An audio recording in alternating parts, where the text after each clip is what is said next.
As always, thank you guys for allowing me to come and talk with you. I miss being in the building. I miss seeing our friends, and of course, I miss bringing you guys food and cookies. I thought what I would do today, since it's been a little bit of a break for us, is definitely talk about those sensitive situations. And I have a few that I would like to speak on.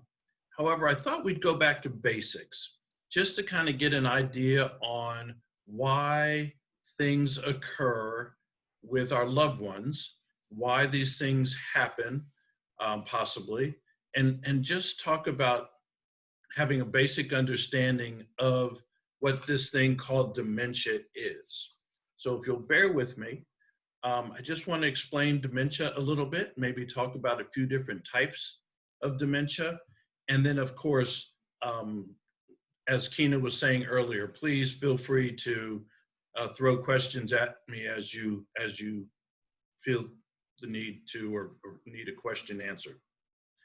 So dementia, this word dementia, it's kind of a misnomer because, or misnomer. So many people think that it is a disease all in itself, but it's really not a specific disease. It's kind of a general term to talk about a decline in a mental ability that is severe enough to interfere with what we call our activities of daily living.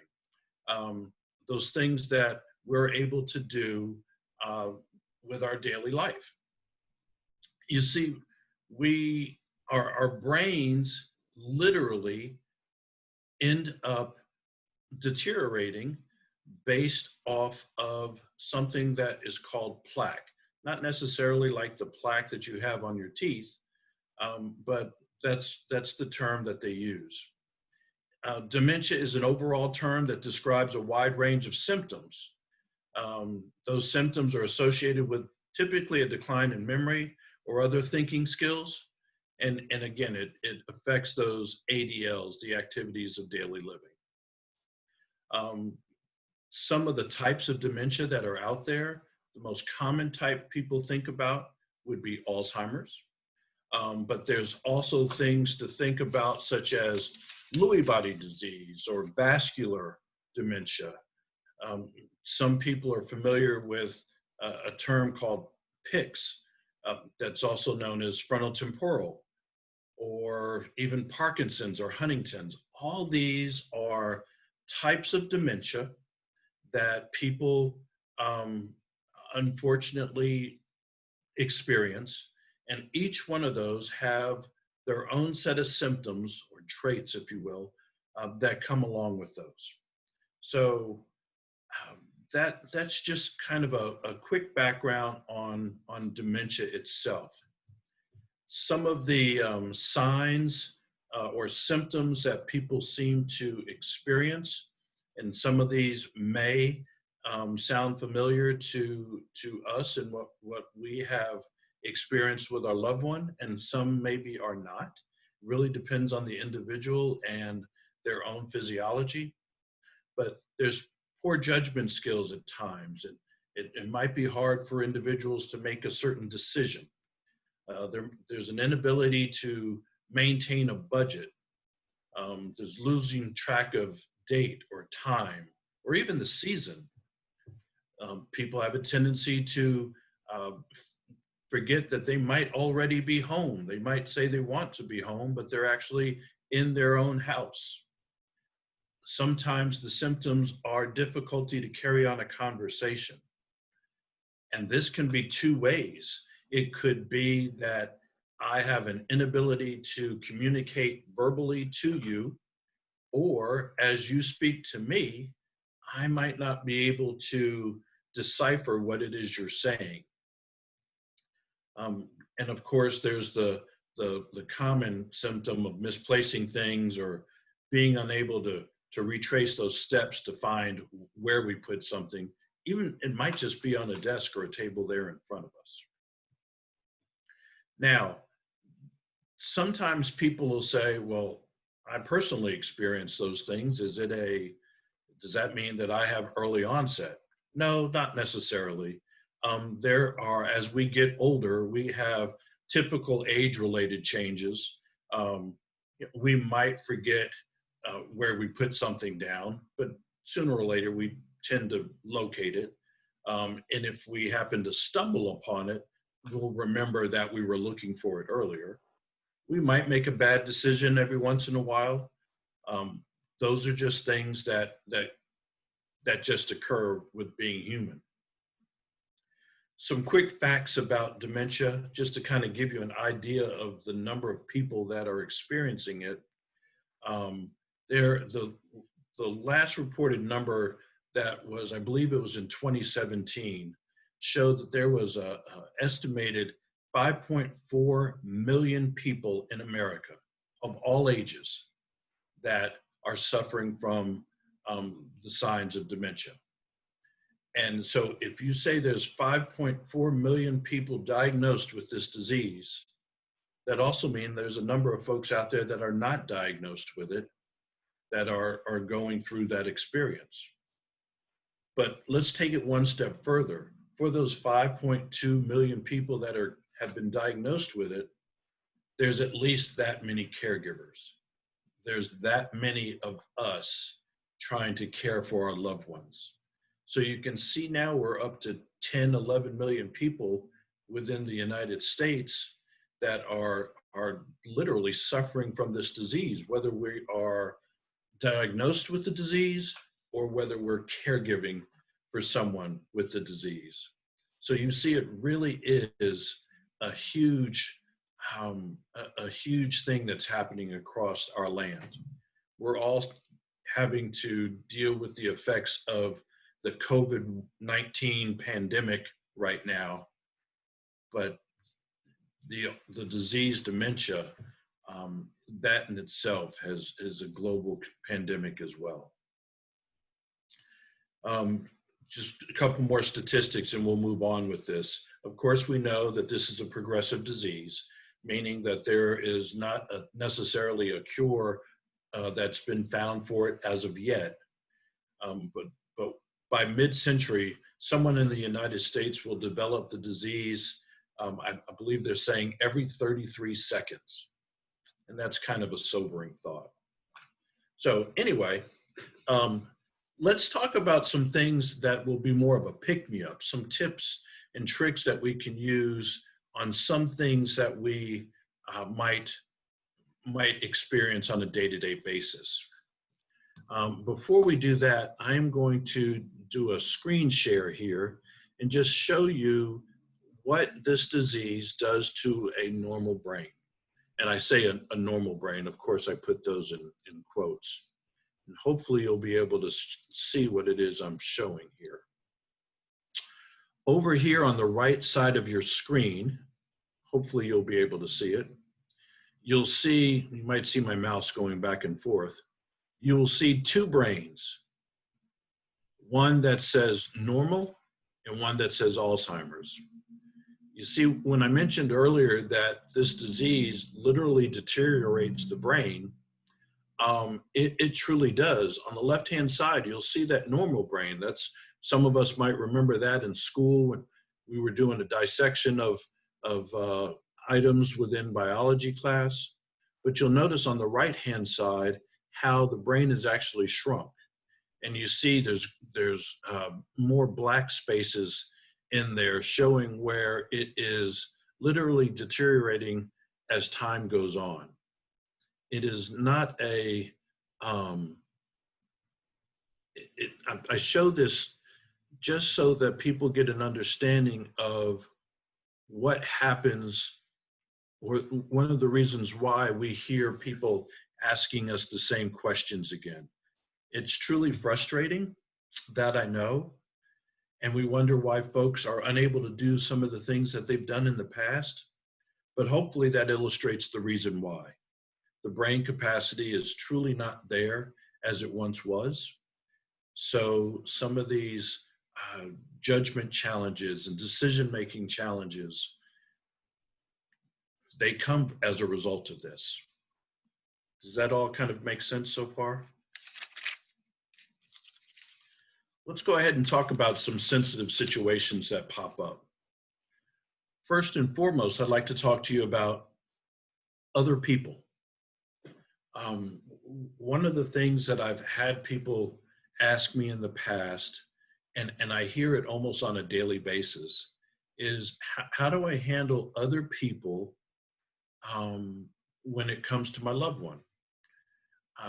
Some of us as caregivers, we might not go out as much as we used to because we might be, there's that E word, embarrassed of some of the actions or behaviors that our loved one might do.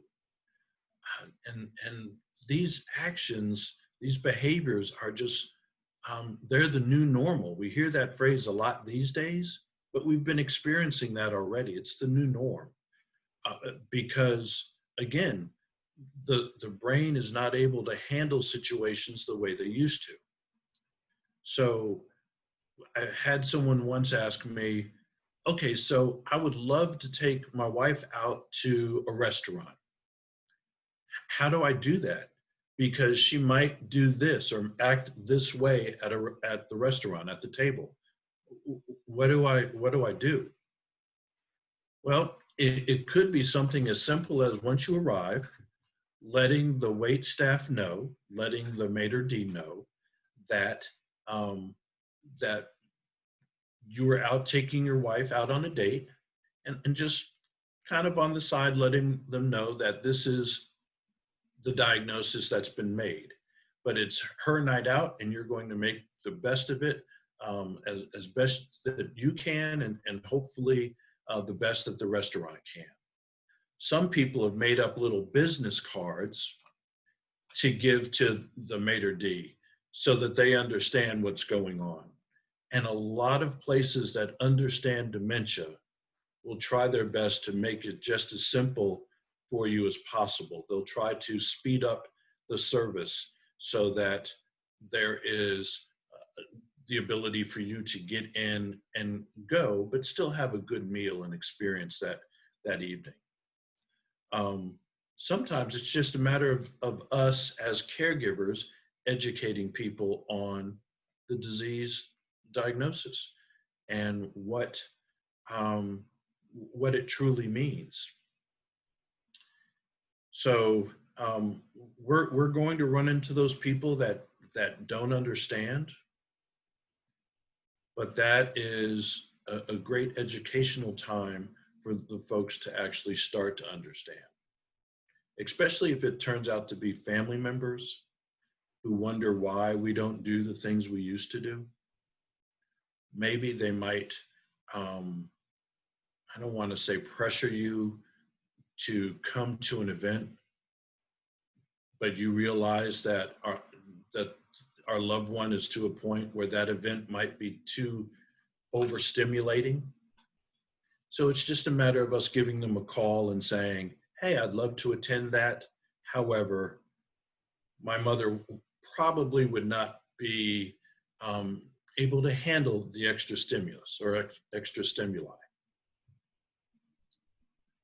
So again, please, I'd rather not this just be me um, lecturing. If you all have questions or examples, if you would like to cite an example that you've experienced, please feel free to do so.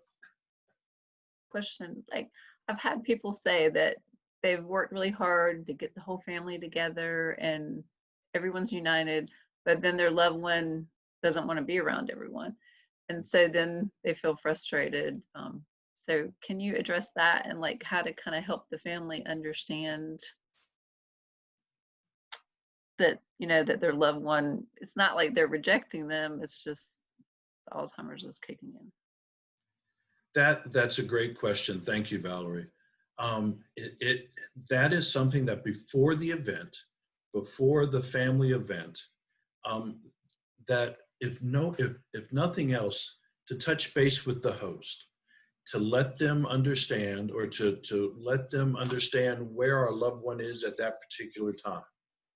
So, for example, it would be a matter of saying, hey, Valerie, I just want to let you know I appreciate the invitation. we're going to probably stop by for a few minutes. So you're setting expectations from that point forward. We'll probably stop by for a few minutes. I don't know how long we'll stay. I know that my mom is to the point that too much interaction might be a trigger for her.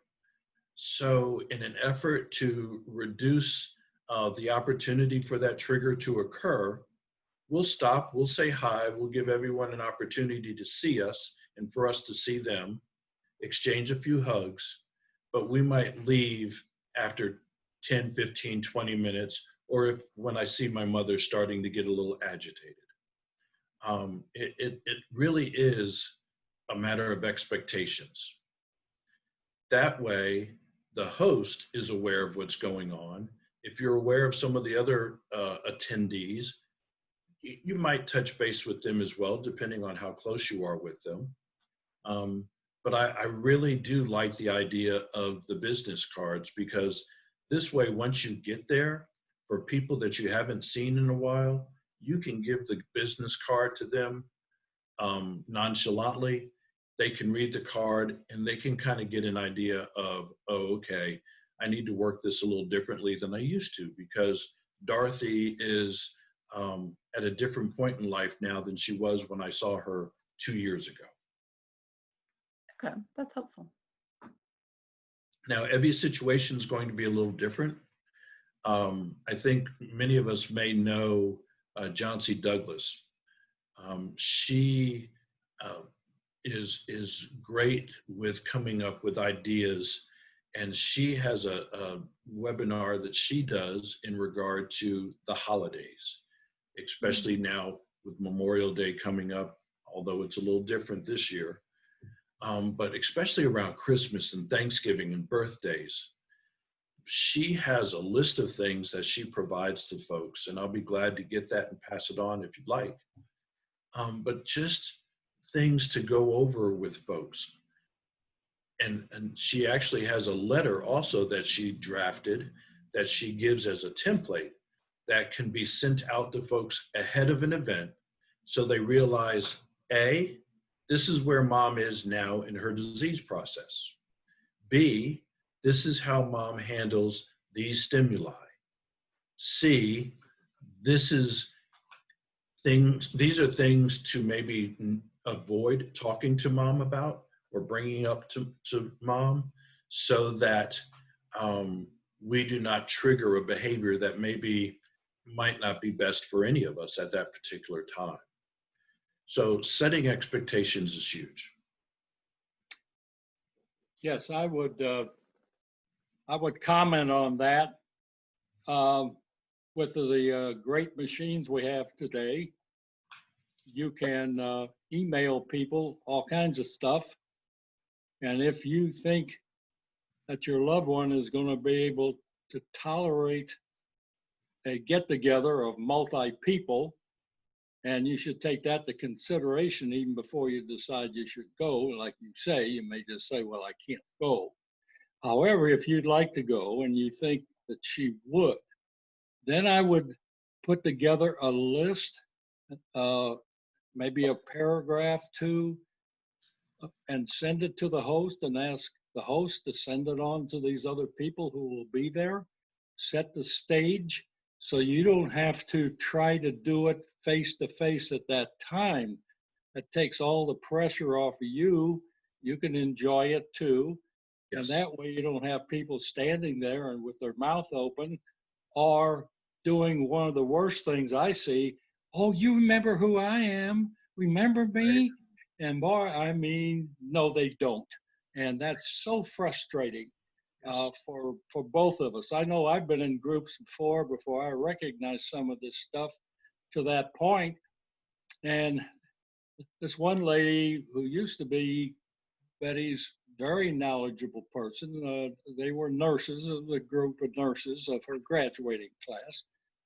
And this one lady who had every right to believe that she should remember that if you knew the history, because they should have known each other extremely well. But she just kept saying, Betty, you know who I am? You know who I am? What's my name? And I finally said, well, you know, I don't believe I've ever met you. I'm Bill Ackerman. And what is your name? There you go. So I just diffused it. But Yes. yeah, you're going to get into those awkward situations and you need to prepare the person. And Yes. I know, Daryl, you've heard horror stories of going into family reunions where the person just goes absolutely bonkers and may never actually come back to where they were before. Right. So, anyway, that's just a piece of input. I really do, though, is if you're caring for somebody, you have to really think through these things as far as physically, can they handle it? And certainly the mental part of it and the stress, all that kind of thing. You know, what we can't tell by looking at a person is where are they? They Right. could be a little child at that point, scared to death of this big crowd. You Hmm. know, they don't remember anybody. So anyway, I wanted to ask a question just from your experience. Yes, sir. Okay, when you look at that brain and you see there's a just really a deterioration, but it's pretty consistent throughout the brain, and it gets more and more consistent as it gets more and more involved. My question is, I wonder sometimes if when I see these swings, and you know what I mean, a high Hmm. day and a bad day and a high day and a bad day, I tend to believe this, and I have nothing to base it on, that the low days, the ones that are just not a good day at all, are a forecursor of what is probably going to come more often. In other words, it's going to increase. Uh, because if that area of the brain's already started, then it's going to get worse and will probably multiply itself in maybe where you only see it once a week and then maybe twice a week or something like that. And it gets almost, then it's finally there every day. So my question to you is that a correct belief? That is definitely a great observation, Bill. One of the things that I've noticed is that when it comes to this disease, personally, now I'm speaking personal experience, not medically driven at all, but personally, in my 18 years of working with senior health, um, there does not necessarily seem to be rhyme nor reason for for that progression. Um, well, I think each of you know that I work at Colonial Gardens, which is we're a dementia unit. We're a 66-bed dementia unit. And I have seen behaviors begin, last 2 or 3 months, and then move on to something else. Uh, I don't know if you all remember me telling in the past in other sessions, but we had a gentleman who was here who, out of the blue, just began walking down the hallway, and he would pop people in the face. Now, family members that would come in and visit thought that he was violent. Now, he didn't hit anybody harder than I'm hitting myself right here. And if you ever observed him around his wife, you would notice when she came up to him, he would have a huge smile on his face. He would reach out to her and he'd pat her face. That was his affectionate way of saying hello and greeting his wife, because he was no longer verbally able to say what he wanted to say to her. So he started walking down, and he would do it to certain people. It wasn't everybody. It was consistent with these people, but these are folks that he would tend to hover around, or they would congregate around him. So the question is, some family members would say, no, he attacked my wife or my husband, or was he truly just greeting that individual? But after about 2 or 3 months, it was probably about 4 months, that behavior ceased. and then he moved on to something else. So I've just noticed that behaviors come and go. The important thing to recall with that, though, Bill, is, excuse me, is to just meet a person where they are. That's the biggest thing we can do. If somebody starts talking about Fluffy, and excuse me, sorry about that. If someone starts talking about Fluffy, and we know that Fluffy was their long-haired shepherd that they owned back in 1974, instead of arguing with them and saying, no, you know Fluffy died, and that could become a trigger for an argument, which would be a negative response from our loved one. Instead of arguing with them, we can just say to them, you know, I haven't seen Fluffy in a while. Let's see if we can go look for them. And at that time, we can make a meaningful moment with that individual by looking for Fluffy, even though we know we're not going to find Fluffy, but they don't know Fluffy's not around. So that education that you were talking about there earlier, when you're going somewhere, setting those expectations, letting people know that, hey, these things might occur, making that list is a great idea. We can give them suggestions on how to talk to our loved one. Things to bring up, things not to bring up. Just so we can help include and engage our loved one, as opposed to making it embarrassing for them or anybody else for that matter. And also to help the other individual avoid any confrontation and help avoid correcting our loved one. I think that is huge. Another thing I'd like to address is something that, as the disease progresses, many of us start experiencing our loved one having incontinence issues, be it bowel or bladder. And that can be not only a new issue for us as caregivers, but it's a new issue for our loved ones as well, because it's still a matter of dignity and respect. And our loved one, we might experience them saying, yeah, and I recognize the fact that you're around us all the time, but you're not going to change me. But that person still needs to be changed. They still need to be cleaned up. This is one of those things that it's a natural body function, and it's going to occur. So how do we address that? How do we work with that? One of the big things that I like to suggest to folks is encouraging our loved one to use the restroom a little more frequently than they used to. So if they used to be able to recognize the fact that they had to go, maybe now we start encouraging them to go more often, maybe every 2 hours, every 3 hours. That way, it can hopefully lessen the risk of some of those accidents from occurring.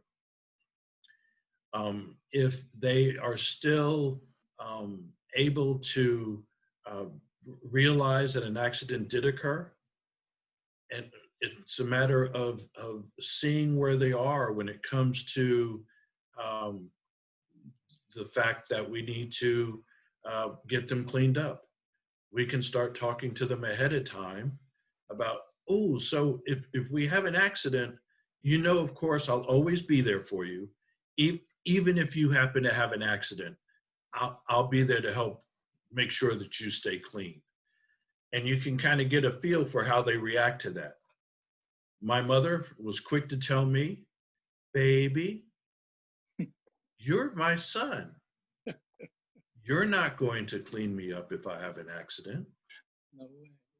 Which was always fun and frustrating at the same time, because she had to get clean regardless. And at some point in time, we have to recognize the fact that if it becomes a back and forth where we could create that trigger, it might be time to start thinking about help.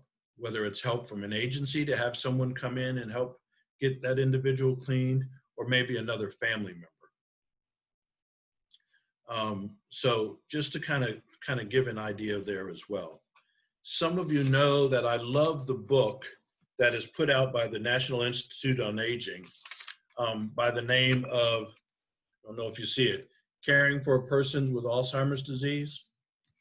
The piece about Alzheimer's disease really shouldn't just say Alzheimer's disease, because it's for all types of dementia that are there. But one of the things that that book mentions when it comes to incontinence is that once that begins, one of the big things we want to do, if it's becoming, if it's happening more often, we want to make sure that we let the doctor know, because he or she might be able to treat whatever occurrence that's happening. Now, mind you, when it comes to this disease, this is just part of the natural progression with some individuals. But we also want to make sure that we let the doctor know, because there could be a sign of a urinary tract infection, an enlarged prostate gland, too little fluid in the body. Who knows? There could be any number of things, whether it's taking too many diuretics or diabetes or drinking too much caffeine. But the doctor would be able to help guide us in that. So just let's make sure that we touch base with them on that. Some other things that the book mentions as far as a tip is concerned. Of course, like I said, we can remind them to use the restroom a little more often. If a person is starting to go really frequently, a suggestion it makes here is that we can give the person fresh fruit before bedtime instead of fluids. That way they're getting the juices from the fresh fruit, and it helps to quench the thirst. Depending on their stage of dementia, we can mark the bathroom door with a big sign that says toilet or bathroom, helping them recognize that that's the place that they're to use. We want to limit their fluids possibly, if we can, after 6 o'clock. You don't necessarily want to give them things such as caffeine after that time either, like coffee or tea, some sodas. The book also states that when it comes down to it, and I've heard some of us mention this in some of the sessions there at Lisa's, try to see if we can have the loved one wear loose clothing. Something that's loose and comfortable, that does not necessarily have a belt or a waist tie, will help in a time of emergency.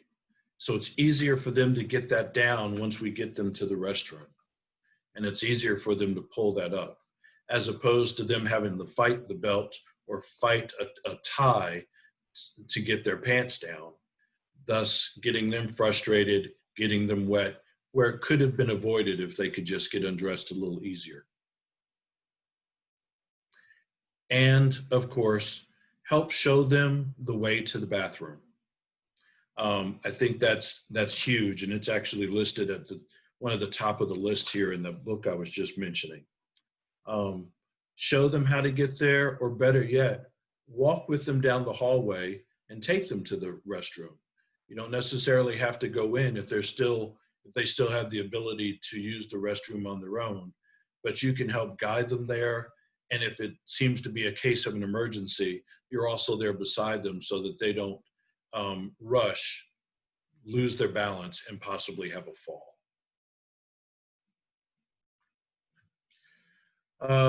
So a couple other things we might look at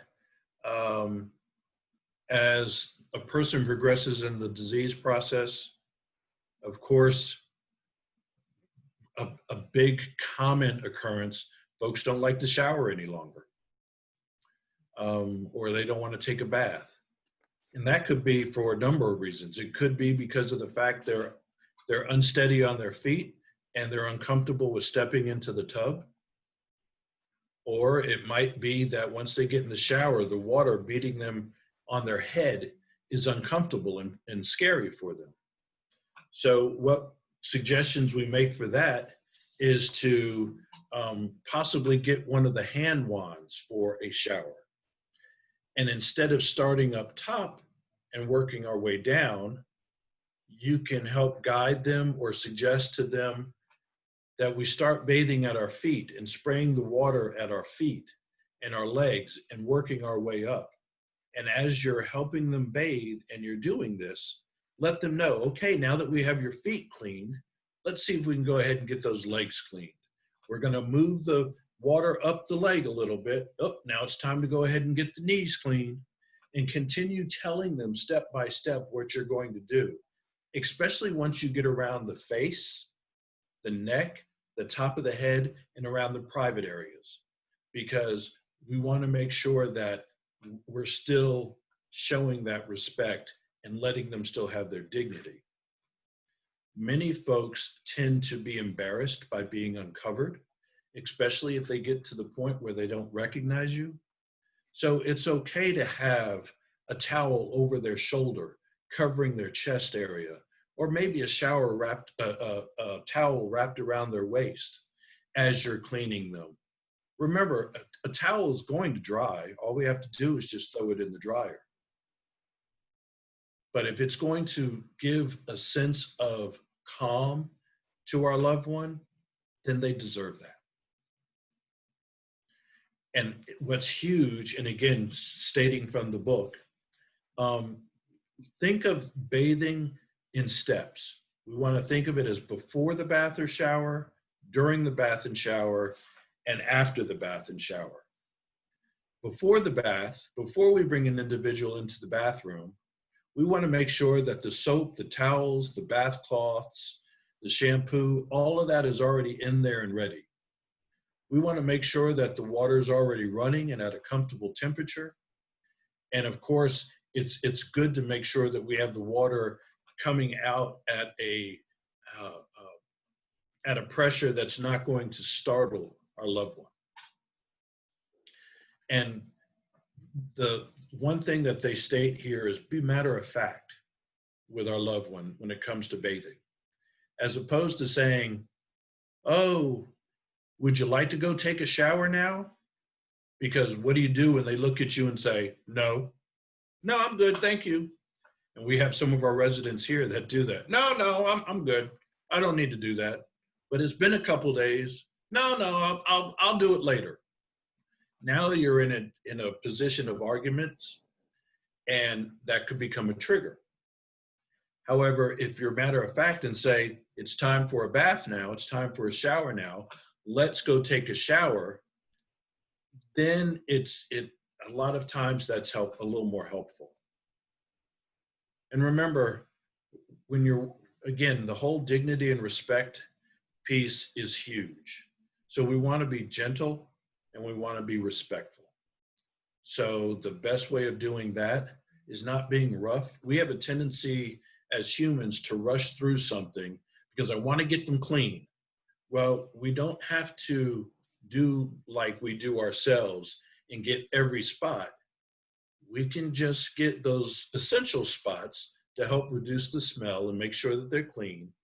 But we don't have to be too rough with the individual. That will just have them reject the idea of doing this again. But we want to make sure that we're telling them step by step what it is that we're doing. So if a person is they're not steady on their feet, a good idea might be to run to the store and have a shower chair so that they can sit down in the chair while the shower or bath is being given.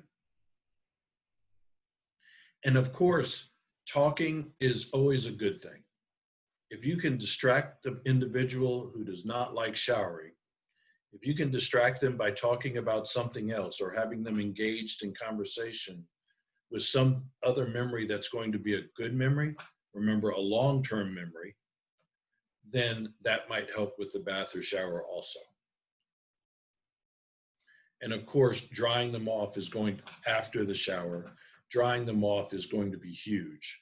We want to make sure that they're completely dry or as completely dry as possible to help avoid skin irritation or rashes from beginning. So instead of rubbing the towel, we want to give them the opportunity to see if they're able to dry themselves off. But you want to pat dry those areas as opposed to, especially if they're older or they're starting to have thinner skin, we want to make sure that we pat them dry. Now, our caregivers here have experienced in the past, some folks have a tendency to want to get combative when we're giving them a shower. And one of the suggestions there is, well, give them a rag or give them a towel. I have had the opportunity of helping give individuals showers here. And one individual comes to mind in particular. And once we were able to give him a towel, he can use that to cover himself. That calmed him down a little bit so that we can go ahead and talk with him about saying, okay, well, let's go ahead and clean your neck and clean under your arms. And then it progressed to the point where he didn't want us doing that either. So we would give him a rag and he would try to do these areas himself. Sometimes he would do an area good enough on his own, and sometimes we'd have to help. But you learn those circumstances as they arise, and you work with that as it occurs. Let me ask you a question. Yes, sir, please. This may be silly, but is there an appropriate way for the person who is doing the caring or washing? Yes, sir. To be dressed? Great question. Not silly at all. It really depends on the individual that person is caring for.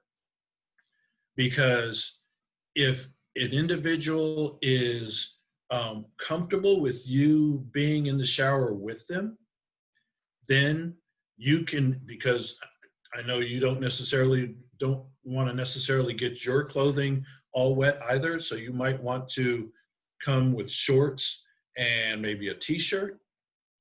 But if that is going to make an individual uncomfortable, then by all means, wear long pants and even a regular polo shirt. Again, those are things you can take off and dry later on. But if they're uncomfortable with the way you're dressed, then definitely try a different strategy on how to dress. That's a good question, sir. Since you didn't say get in there naked with them, I'm assuming that is not suggested. That is not necessarily suggested, no. Not from our experience here. I don't think you would really appreciate us getting undressed with your loved one if your loved one were here. But at the same token, your loved one might not want you undressed either. So if staying dressed seems to work better, stay dressed. How the degree of amount of clothes that you have on really depends on that person's reaction once you're there. But it's better to start with something on, I hear. Yeah. Yes, sir. Yes, sir. Okay. Yes, sir. Again, clothing can always be dried. And if they're uncomfortable, by all means, drape a towel over them, because you might use 2-3 towels, but those can be dried as well. Right. And your clothes too. Yes, sir. Yeah. Yes, That's sir. not a big deal. One of the things that I found very helpful is if you have a shower head that's up, high, and you can't adjust it, that's not a good deal. Correct. That goes back to that shower wand. I call it a shower wand, but one of those heads that are on the hose. Yeah. But also, because we had one you could actually slide up and down and put it on heights. Yes, But sir. what's working even better is I went over to Home Depot and got an attachment and another hose and attached 2 hoses together. And with the wand at the end, And you got all kinds of flexibility then. Yes, sir. You can, you can lay it on the floor and like you say, you can do whatever part of the body that's comfortable at the time. I know a lot of women don't want to have their hair get wet, and so having that kind of setup works a lot better. And if you haven't got a chair, which I delayed getting a chair for a long time, Hmm. because I just didn't know much about them and that kind of thing. Well, I finally got one, and it's fantastic. It's even got a little bit of a rubber pad on the seat and the back Yes, that sir. does not transfer hot or cold. And so it's comfortable. And I find now for myself at 86 that that chair is really nice with the two hoses for myself. When you're doing your face and stuff and you get soap in your eyes and Yes, you're sir. standing up and you can't tell whether you're falling or not, that don't happen when you're in the chair. Those- So yeah, and I appreciate some of the way you explain things. I really do, because that is a very sensitive issue. That it is. That it is. And and I appreciate your suggestions. I've never thought about using, doubling up the hose as well. That's a great idea. Now, if our loved one is a fall risk, of course we want to make sure that we keep that from getting under their feet, but you definitely get that flexibility. So thank you for that input. I appreciate that. One of the things that I've not experienced, and I'm not sure, maybe you can help me understand. Let's assume they're sitting in a chair Okay. and most of the body is exposed easily. And, I can understand how that would be, you kind of work through that and see what works. But when it gets to the part that you can't reach that's seated, I really hadn't figured that out. Another great question. There are actually, if you can help them stand, again, talking them through this the whole time, now it's time to go ahead and get these other parts and try to help them stand. And if they'll allow you to get to those spots, that might help. And if that doesn't seem to work, there are chairs similar to what you're speaking of that actually are, for lack of any other way of saying it, they're basically toilet seats for a chair. Yeah. So that there is a way to get to those seated spaces as well. Now they have, I'm thinking through some of this stuff and I've done some of it. You can go to a place, Home Depots, you can go to Bed Bath and Beyond. They have a multitude of these things that have a little handle at each end. It's a hold on device, okay? Yes, sir. Like a bar, Yes, sir. except it is loose and you can stick it anywhere in a shower and then activate these two little things that suck that suction cup really tight. Yes, sir. And even though they may come a little loose you can redo them. And I put one up that I've always wanted, and so I got it for myself. As I step in, I can use that.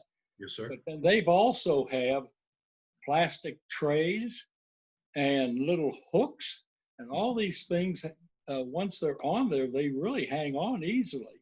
So it would seem to me like that putting up multi of those, where you find, let's say you're trying to get them to stand up for a little bit, maybe right in that point on the shower wall, put another one there, which normally you wouldn't have there. Right.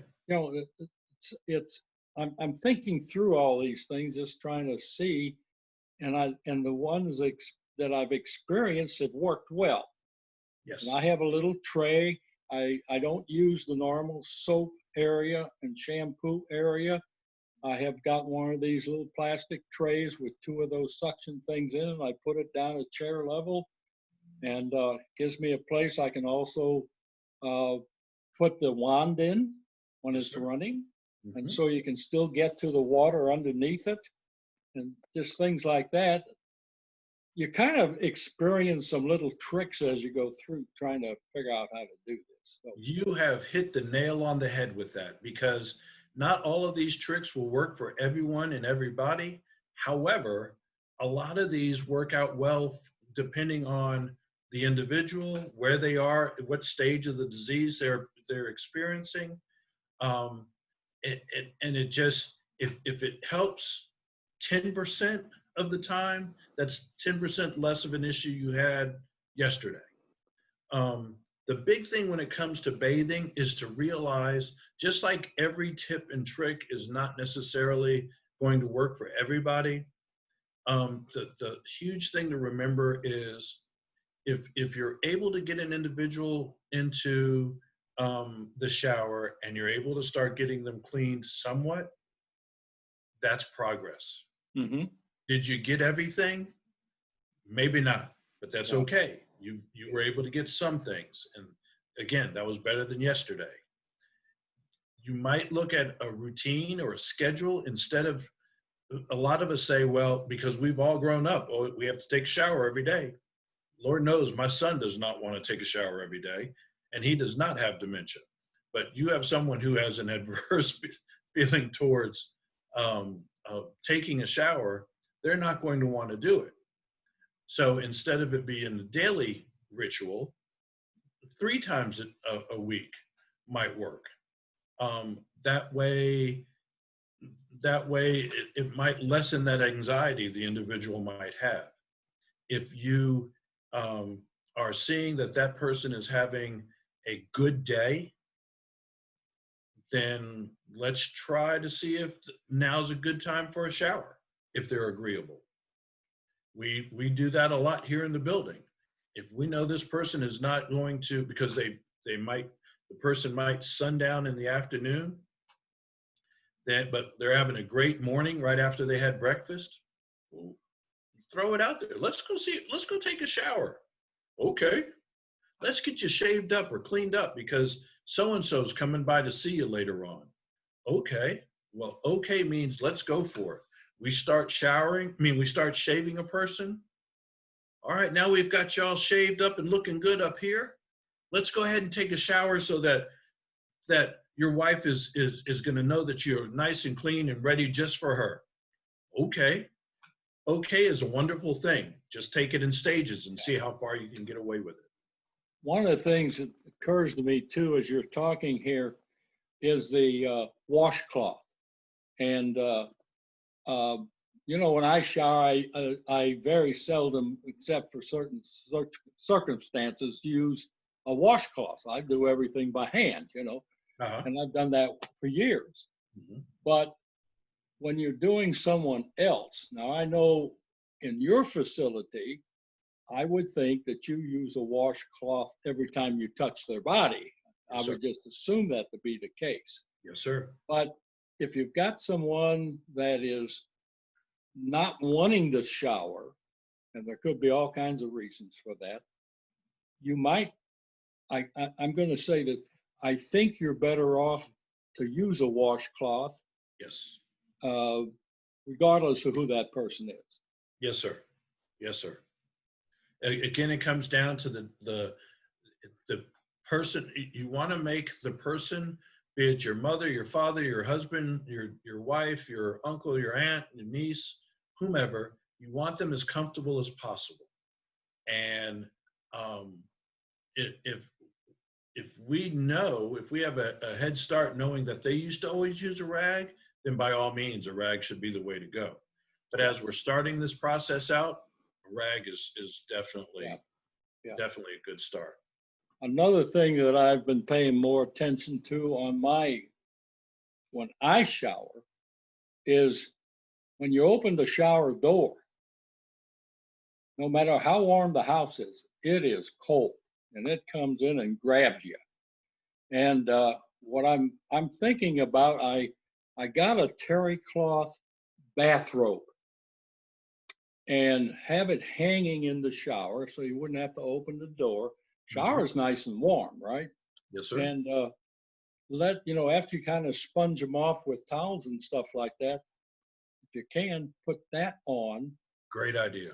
hide so that when they step out, it's not like going into the Arctic. And that might trigger some more comfortable feeling. Great idea. Great idea. These are all great points, and I appreciate you bringing those up. Two other quick things I'd like to mention just for the sake of time, and then we can bring it to a close. First and foremost, with the situation being as it is now, with all this COVID stuff, I'd like to address ER visits. God forbid there's something should occur at home where our loved one has to go to the hospital. But if they have to go to the hospital, so many hospitals now are not allowing us as the caregiver to go into the hospital or go with our loved one into the ER, or definitely not to the room to visit or anything of that nature. So I would love to be able to share with you some ways to prepare, even if that doesn't occur. Again, God forbid it should occur, but just some things for us to be ready that we might not have thought about before, because we took things for granted before all this COVID stuff, and we just don't think about, oh, what if I have to make a hospital visit? So let me just give you a couple things here just to list.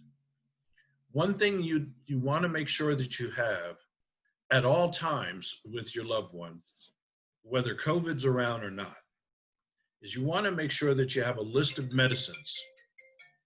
You want to have that list of medicines ready to go at a moment's notice. So you always want to have it updated. If you should happen to go to the doctor's office and they give a new med, then that new med goes onto that list.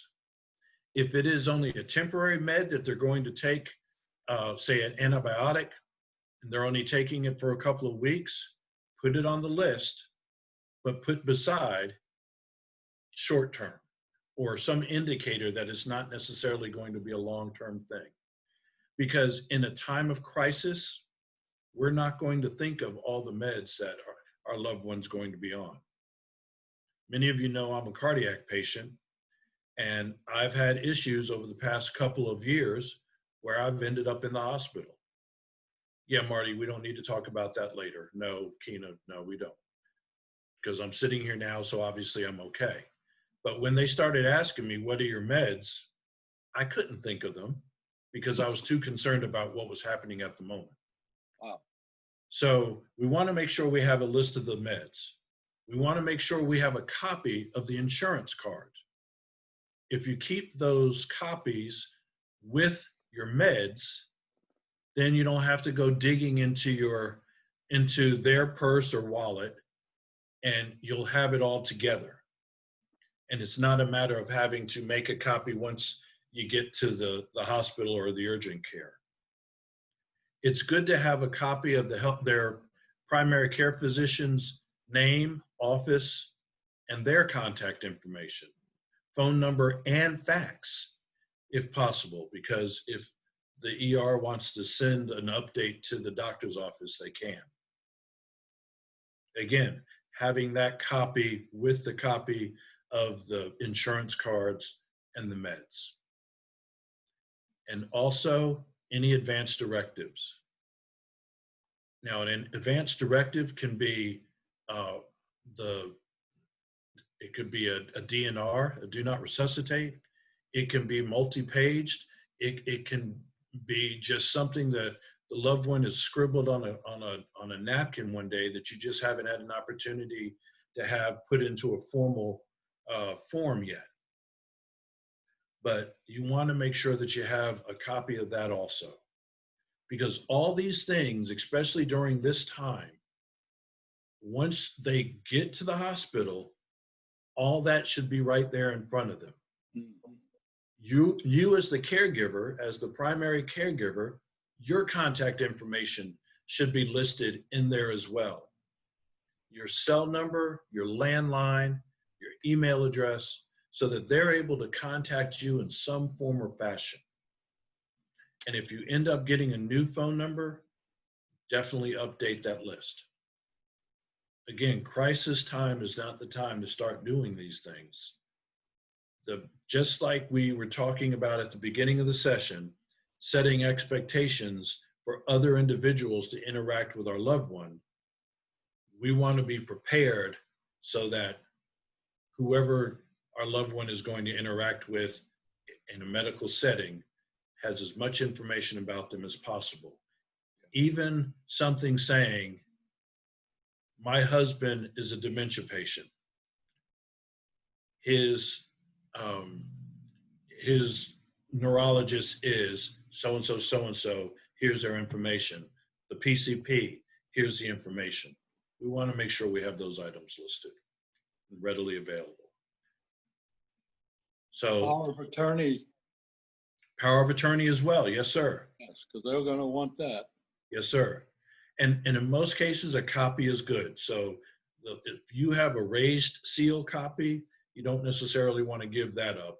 If they need to see it, they'll ask you for the raised seal. But in most cases, a copy will work fine. Yeah. But have multiple copies. And have multiple copies of this package so that if by chance they go to the ER today because of a fall, and 2 weeks from now we have another fall, there's another package ready to go. Because once you give it to the ER, you're not getting that back in most cases.